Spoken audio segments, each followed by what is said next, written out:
Muy buenas tardes. Hoy vengo de parte de nuestro equipo, conformado por Perla, Jordan, Amedi y su servidor Hugo, a hablar sobre diferentes autores. Comenzaremos con Adolfo Ferrier, con su escuela nueva o escuela activa. Ferrier propone este concepto de escuela nueva cuyo funcionamiento se basa en el respeto, en el interés y sus necesidades. El fin de la educación no es otro que apoyar al niño al desarrollo y desenvolviendo de sus potencialidades. Es una educación en libertad para la libertad. Esta escuela nueva se origina en la corriente pedagógica, ya que ya no se ve el estudiante como un ser pasivo recibiendo conocimiento, sino un estudiante activo donde participa su propio proceso de aprendizaje. La escuela nueva busca la transformación de la educación y con ella la de la sociedad. La escuela es un cambio, igual el cambio es igual a programas o métodos y la escuela al niño y al maestro. También supone que todos los niños se interesan en las materias que se enseñan. El interés de los niños varía dependiendo su edad y de cada uno, obviamente. Y a diferencia de la escuela tradicional, es que esta no te ahoga y no te presiona a aprender algo. Aquí aprendes a tu forma y a tu gusto. Él también critica a la educación tradicional, separándola en teoría y práctica, psicología y pedagogía. Poca preocupación por intereses individuales y grupales, programas muy arcaicos y métodos medievales, tutela del adulto, exceso de lecciones en un mismo día, excesivo pasto intelectual para niños que no la necesitan ni la puedan digerir, frases anómalas y monstruosas, programas inadecuados, conceptos errados sobre la necesidad de un niño, donde predomina la razón, el agotamiento y mediocridad y, sobre todo, horarios inflexibles, exámenes destructores de toda la individualidad. Sobre la escuela, regresando a la escuela nueva, sus rasgos más sobresalientes se podría decir que son la actividad, vitalidad, libertad, individualidad y colectividad. Trata de asentarse en la confianza y autenticidad. Los niños, en una cuestión de honor, hacerlo todo solos, los mayores ayudan a los pequeños. Aprendizaje basado en la movilización de centros de intereses, tomando de la vida corriente. El trabajo individual se alterna con el colectivo y no hay clases ni lecciones. Todo se basa en la felicidad de aprender, de autodisciplinarse y de manifestar solidaridad. El papel de esta escuela es dar a los alumnos la oportunidad de ejercitar actividades por las que están motivados y, a través de ellas, adquirir la mayor cantidad posible de experiencias originales, tan variadas y abundantes como se ha permitido. Y pues también menciona que para que el niño llegue a ser un buen civilizado, es preciso que previamente haya sido un buen salvaje. El medio ideal y por excelencia para el niño es el campo, la naturaleza, el contacto directo con la vida y la realidad. Hablando un poco sobre el maestro, el profesor debe entender que el papel del maestro es utilizar las diversas inteligencias que de manera innata el niño ya tiene y aprovechar toda esta capacidad para su propio aprendizaje y no presionarlo para que el niño aprenda a fuerza lo que el maestro piense que debe aprender. Es más bien utilizar estrategias didácticas para su aprendizaje y que esto se convierta en algo interesante para el niño.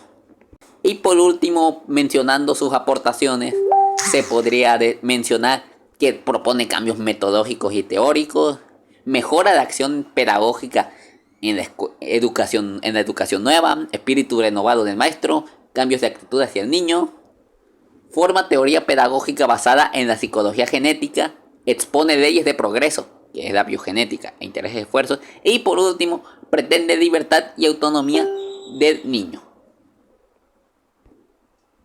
Bueno, pasando al segundo autor, Celestin Freinet, él iniciaba con esto.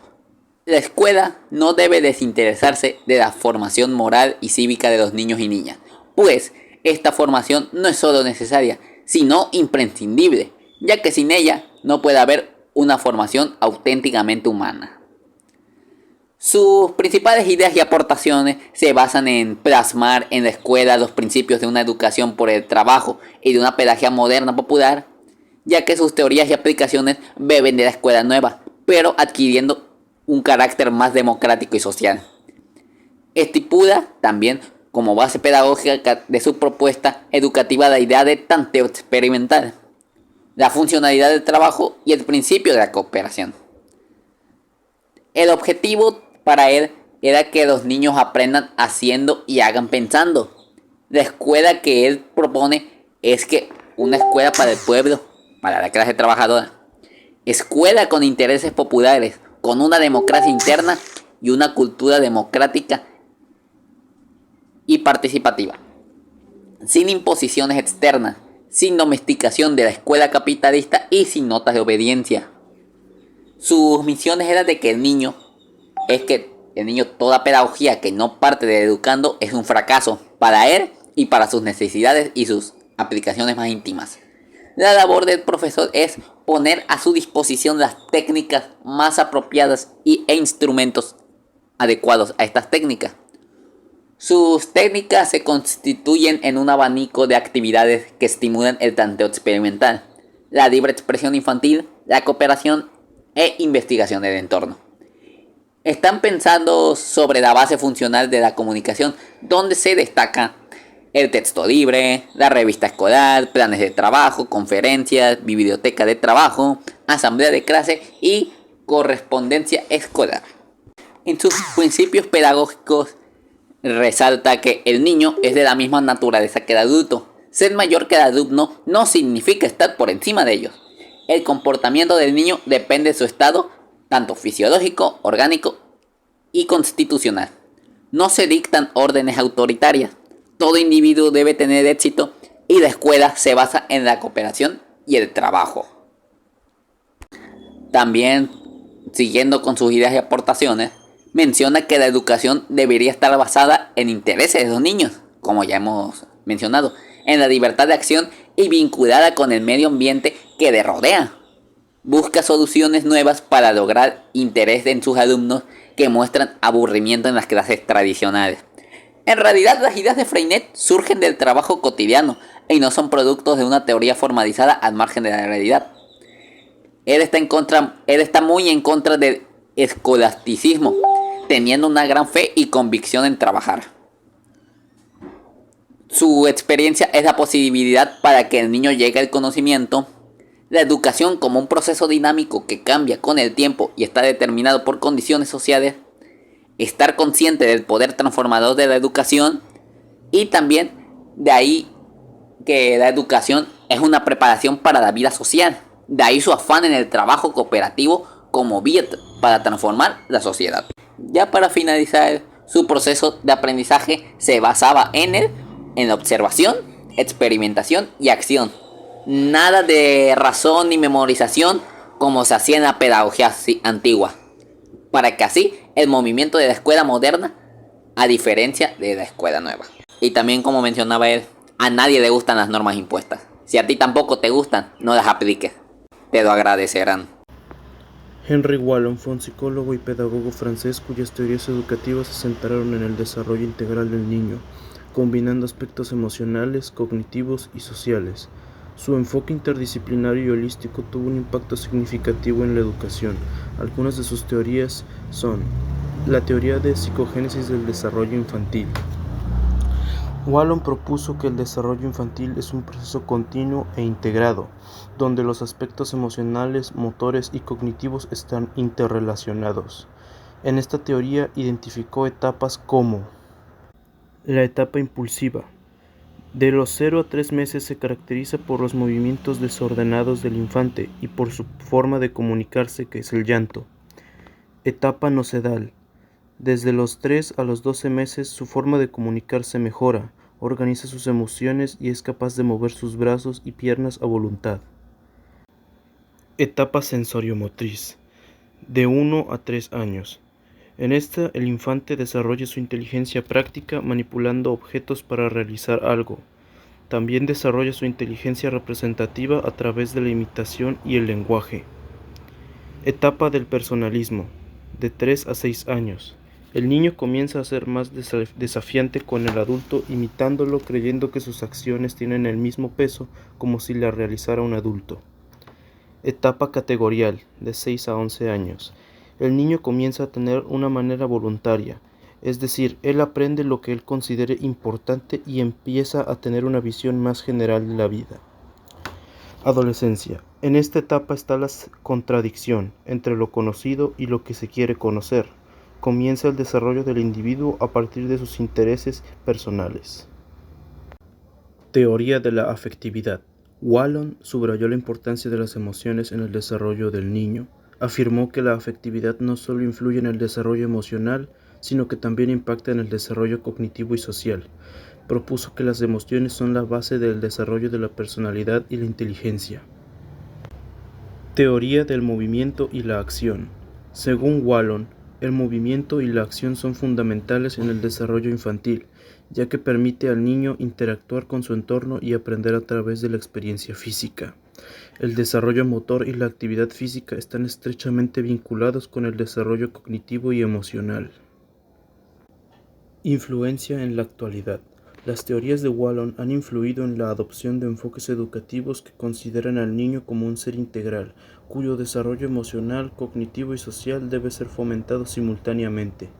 Se promueven currículos y programas que integran actividades físicas, artísticas, sociales junto con las académicas.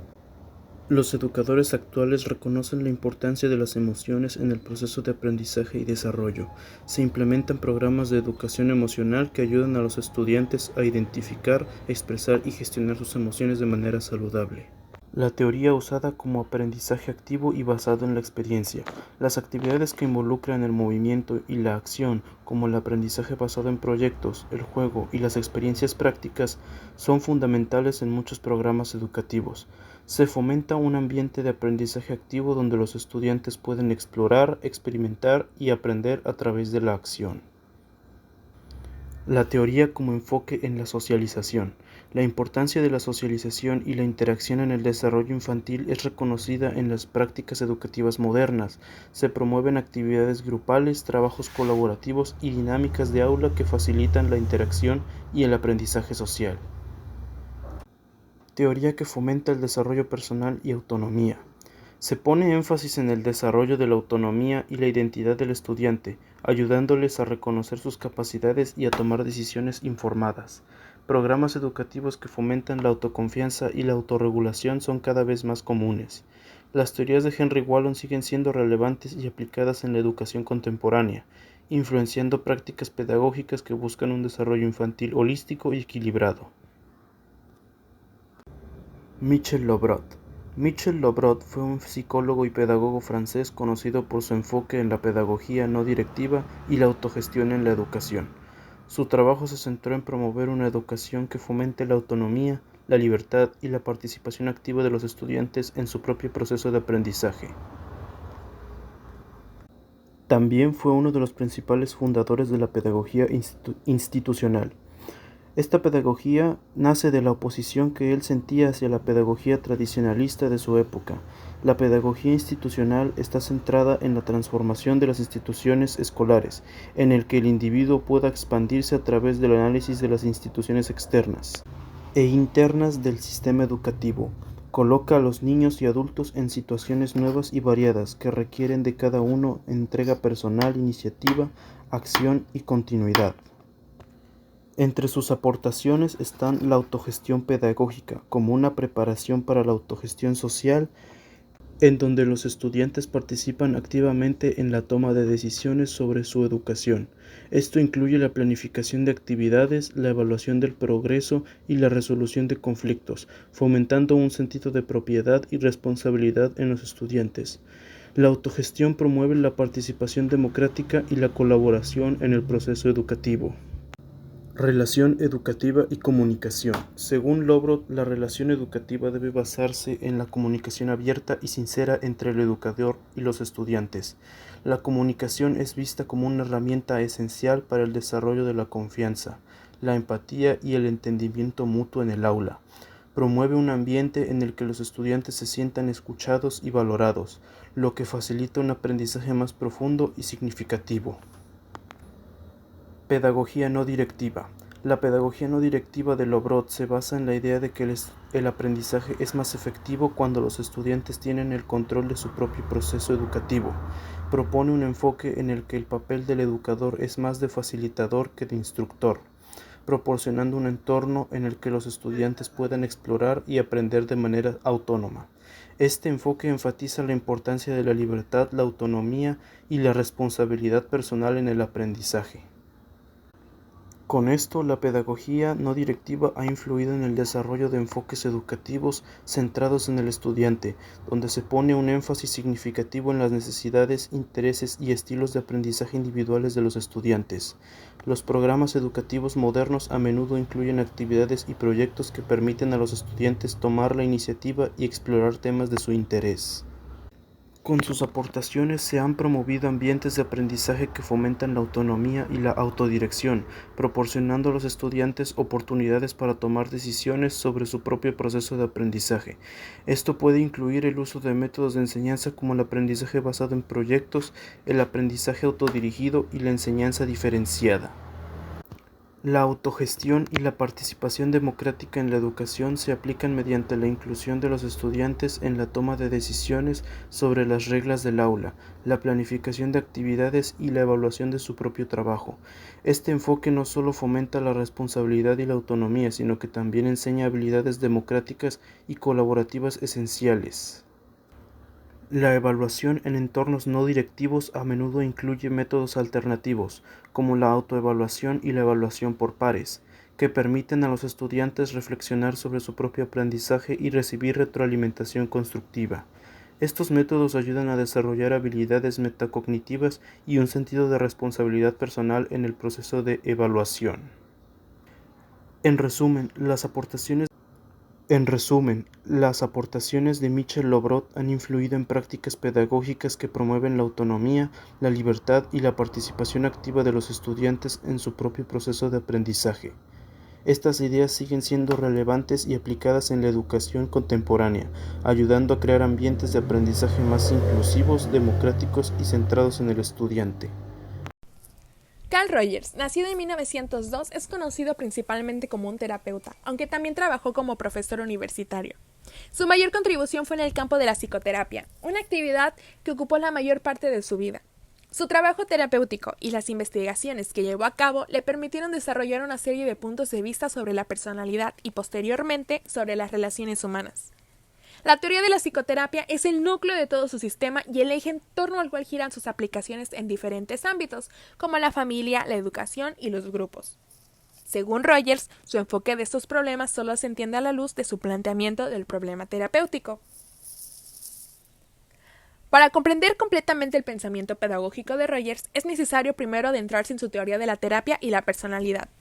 Este enfoque es crucial ya que para Rogers existe un isomorfismo casi completo entre terapia y educación. Por lo tanto, cualquier análisis de su pensamiento pedagógico debe comenzar con su teoría de la terapia. Rogers postuló que todo ser humano tiene la capacidad, latente o manifiesta, de comprenderse a sí mismo y de resolver sus problemas de una manera satisfactoria y eficaz. Esta capacidad no se manifiesta automáticamente, sino que requiere de condiciones determinadas para emerger. Específicamente, necesita un contexto de relaciones humanas positivas y carentes de amenaza a la autopercepción del individuo. Esos principios son fundamentales en la relación de Rogers con sus pacientes, estudiantes y cualquier persona con la que interactúe. Estas ideas son el motor de toda su obra. Rogers describe esta capacidad de autoactualización como la tendencia actualizante. Según él, todo organismo está impulsado por una tendencia inherente a desarrollar su potencialidad de manera que favorezca su conservación y enriquecimiento. Esta tendencia es automática en situaciones favorables y se dirige siempre hacia el desarrollo. El concepto de yo para Rogers es crucial. Él lo define como una estructura de experiencias disponibles a la conciencia. El yo tiende a la actualización de las potencialidades percibidas desde esta estructura. La actualización es el proceso mediante el cual un sujeto percibe algo como bueno para él y lo lleva a la práctica, favoreciendo su desarrollo y enriquecimiento. Sin embargo, lo que una persona percibe como bueno para sí misma puede no ser objetivamente beneficioso, y eso depende de las circunstancias y la forma en la que el yo vive estas experiencias. El yo es una estructura perceptual, un conjunto organizado y cambiante de percepciones que se refieren al sujeto. Es el regulador de la actualización y el factor dinámico de la actividad. El yo y la actualización son parte del organismo. El yo incluye tanto las percepciones del yo real como las del yo ideal. El desarrollo ocurre cuando el yo real tiende hacia el yo ideal en un proceso similar al concepto de autorrealización de Maslow. La noción del yo determina la eficacia de la tendencia actualizante. Una noción realista del yo permite una guía adecuada de esta tendencia, logrando así los objetivos del sujeto. Por el contrario, una noción errónea del yo dificulta la aparición clara de la tendencia actualizante y hace que los fines sean difíciles de alcanzar, lo que lleva a consecuencias negativas. Para que la noción del yo sea realista, debe basarse en la experiencia auténtica del sujeto. Esto requiere libertad de experiencia, es decir, la capacidad de ser genuino en las opiniones y actitudes sin temor a perder el aprecio o afecto de las personas importantes. Si las opiniones y actitudes del individuo son genuinas, la percepción del yo será realista. Si deben ser deformadas para ser aceptadas, el yo pierde su autenticidad. En resumen, la hipótesis fundamental de Rogers es cuando la tendencia actualizante puede ejercerse en condiciones favorables. El individuo se desarrollará hacia la madurez. Esta hipótesis es la base de su concepción de la terapia y la personalidad y es aplicable tanto en el ámbito terapéutico como en el educativo. La originalidad de los planteamientos de Gerard Mendel reside tanto en su enfoque de fondo como en su método de análisis. En términos de contenido, destaca su preocupación antropológica, evidente en la serie de libros Anthropology Differential. Esta preocupación también se manifiesta en todos sus escritos, incluso aquellos que no tratan directamente sobre cuestiones antropológicas. Sus dos primeros libros, La rebelión contra el padre y La crisis de generaciones, lo demuestran claramente. Mendel reivindica un fundamento y una explicación antropológica para sus postulados más firmemente establecidos, afirmando que el sentido, la razón y la justificación del poder colectivo y del socialismo autogestionario que propone no son de orden político, sino antropológico y antropogenético. En cuanto a su método, el término sociopsicoanálisis describe perfectamente su enfoque. Mendel aborda los problemas desde una doble perspectiva, social y psíquica. Desde el punto de vista social, adopta un enfoque marxista y desde el psíquico un enfoque psicoanalista. Además, sostiene que los procesos psíquicos individuales y colectivos siguen un desarrollo paralelo. Este enfoque le lleva a buscar modelos explicativos que integren e interrelacionen todos los aspectos relevantes de ambos campos. Buena parte de la obra de Mendel se centra en el problema de la autoridad, su desarrollo y su crisis actual. Antes de abordar la rebelión contra el padre, se necesita profundizar en la cuestión de la autoridad. Dado que ésta se encuentra en la intersección de lo social y lo psíquico, el análisis se debe de realizar en dos fases. Primero, analizando la ideología social autoritaria dominante y luego la ideología autoritaria de base que se desarrolla en el individuo. La reflexión sobre la autoridad se basa en una caracterización del ser humano. Evolutivamente, una de las características principales del ser humano es la lentitud de su desarrollo motor y relacional en comparación con otras especies animales. Esta lentitud, combinada con la precocidad del desarrollo sensorial, permite a Mendel hablar de una discordancia sensoriomotriz en el niño. Esta discordancia provoca una acumulación de energía excepcional desde el periodo neonatal, lo que aumenta las tensiones internas debido a que la libido no puede convertirse en actividad motriz. Basándose en estos supuestos, Mendel establece la existencia de un núcleo antropógeno específico en el ser humano, invariable a lo largo de la historia e independiente de contingencias socioculturales. Este núcleo está compuesto por características psicofisiológicas, como la discordancia sensoriomotriz, sobrecarga energética y angustia, procesos como función fantasmática, represión original, etc., y la identificación primitiva, como la imagen buena y mala de la madre. La función de estos procesos e identificaciones es luchar contra la angustia y la culpabilidad en las que el niño vive inmerso. La angustia se origina por la discordancia sensoriomotriz y la culpabilidad por la agresividad humana irreductible. La represión de esta agresividad y las secuelas de lento desarrollo motor dan lugar al inconsciente. Para comprender el nacimiento de la autoridad, es fundamental entender que los primeros fantasmas formados en el inconsciente están relacionados con la madre. Como apoyo para la debilidad infantil y fuente de satisfacciones y frustraciones, las imágenes maternas se invisten rápidamente de poderes máximos, convirtiéndose en representaciones de la autoridad.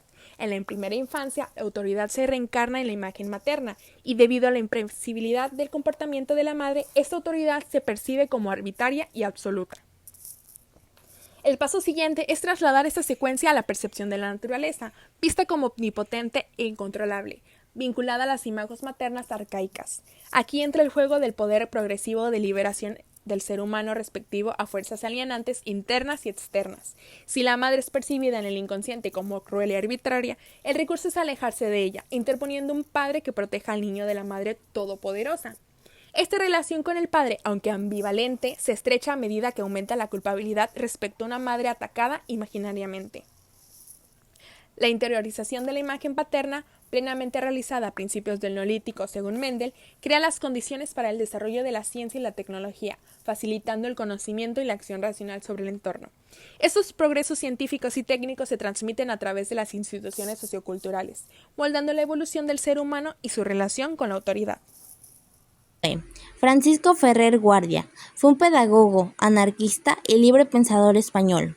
Es conocido por fundar la Escuela Moderna en Barcelona, una institución educativa innovadora que promovía la enseñanza laica, racionalista y científica.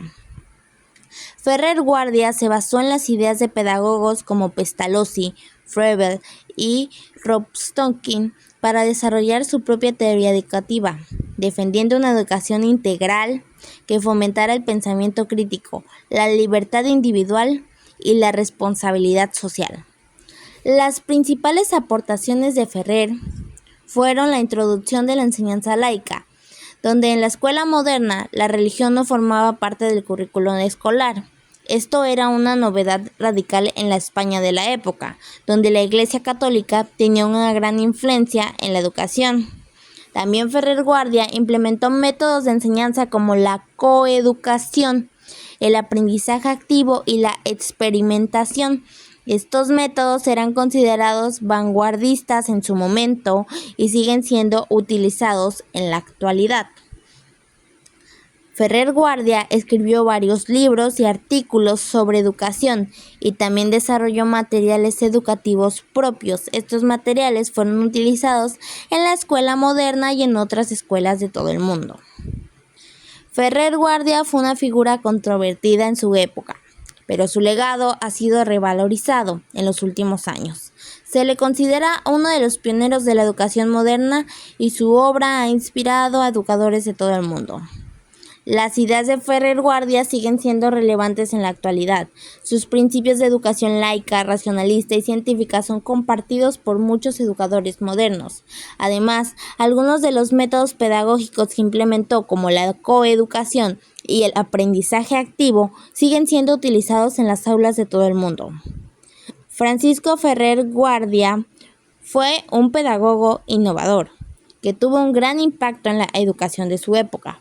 Sus ideas siguen siendo continuas, inspirando educadores por muchos años. Antonio Gramsci, un intelectual orgánico y crítico del fascismo. ¿Quién fue Antonio Gramsci? Antonio Francesco Gramsci fue un filósofo, teórico marxista, político, sociólogo y periodista italiano, considerado uno de los pensadores políticos más influyentes del siglo XX. Sus ideas han tenido un impacto significativo en la teoría política, la sociología y la crítica cultural. Gramsci nació en Cerdeña, Italia, y se involucró en la política desde su juventud. Se unió al Partido Socialista Italiano en 1913 y en 1921 fue uno de los fundadores del Partido Comunista Italiano. Un crítico acérrimo del fascismo, Gramsci fue arrestado por el régimen de Mussolini en 1926 y condenado a 20 años de prisión. Durante su encarcelamiento escribió extensamente sobre una amplia gama de temas, incluyendo filosofía, política, historia, cultura y lingüística. Sus escritos, recopilados en sus cuadernos de la cárcel, son considerados una obra maestra del pensamiento político y han sido traducidos a numerosos idiomas. Gramsci es conocido por sus aportes a la teoría marxista, particularmente en lo que respecta a la hegemonía cultural, el papel de los intelectuales y la guerra de posiciones. Gramsci sostenía que la clase dominante mantiene su poder no solo a través de la fuerza coercitiva, sino también a través de la hegemonía cultural.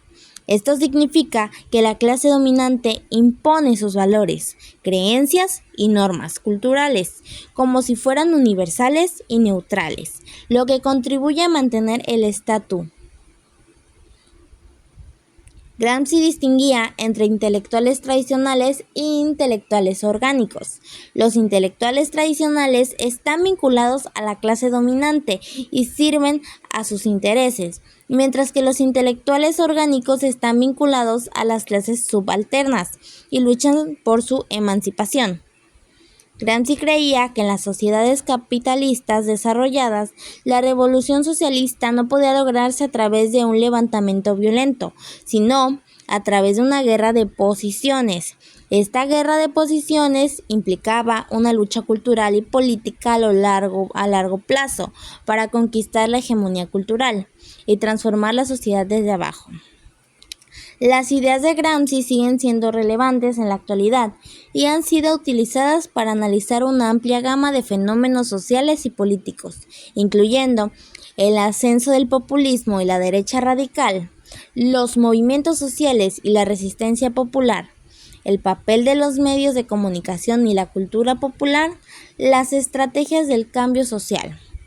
Gramsci es considerado uno de los pensadores más importantes del siglo XX y sus ideas continúan inspirando a activistas intelectuales y movimientos sociales de todo el mundo.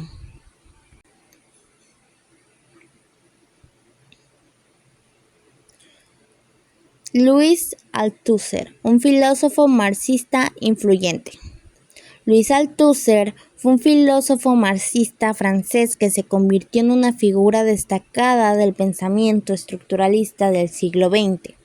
Nacido en Argelia, Althusser estudió en la École Normale Supérieure de París, donde se unió al Partido Comunista Francés en 1948. Su compromiso con el marxismo lo llevó a desarrollar una filosofía original que combinaba elementos del estructuralismo, el psicoanálisis y la epistemología. Althusser es conocido por su teoría de la reproducción social, que explora cómo las sociedades capitalistas se reproducen a sí mismas a través de mecanismos ideológicos y políticos. Argumentó que la ideología no es simplemente un conjunto de ideas, sino que es una estructura compleja que funciona para legitimar el orden social existente y mantener a la clase dominante en el poder. Althusser también desarrolló el concepto como el aparato ideológico del Estado y el sujeto interpelado para explicar cómo los individuos son formados por la ideología. Las aportaciones de Althusser al marxismo fueron significativas y duraderas. Su trabajo ayudó a revitalizar el pensamiento marxista en la década de 1960 y abrió nuevas vías para la crítica del capitalismo y la ideología. Sus ideas han tenido un impacto en una amplia gama de disciplinas, incluyendo la sociología, la política, la literatura y los estudios culturales. Las ideas de Althusser siguen siendo relevantes en la actualidad, ya que ofrecen una poderosa herramienta para analizar el funcionamiento del poder y la ideología en las sociedades contemporáneas. Sus conceptos se utilizan para estudiar una amplia gama de fenómenos, como la globalización, el racismo, el sexenio y la desigualdad social.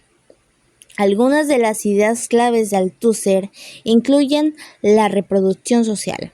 Las sociedades capitalistas se reproducen a sí mismas a través de mecanismos ideológicos y políticos.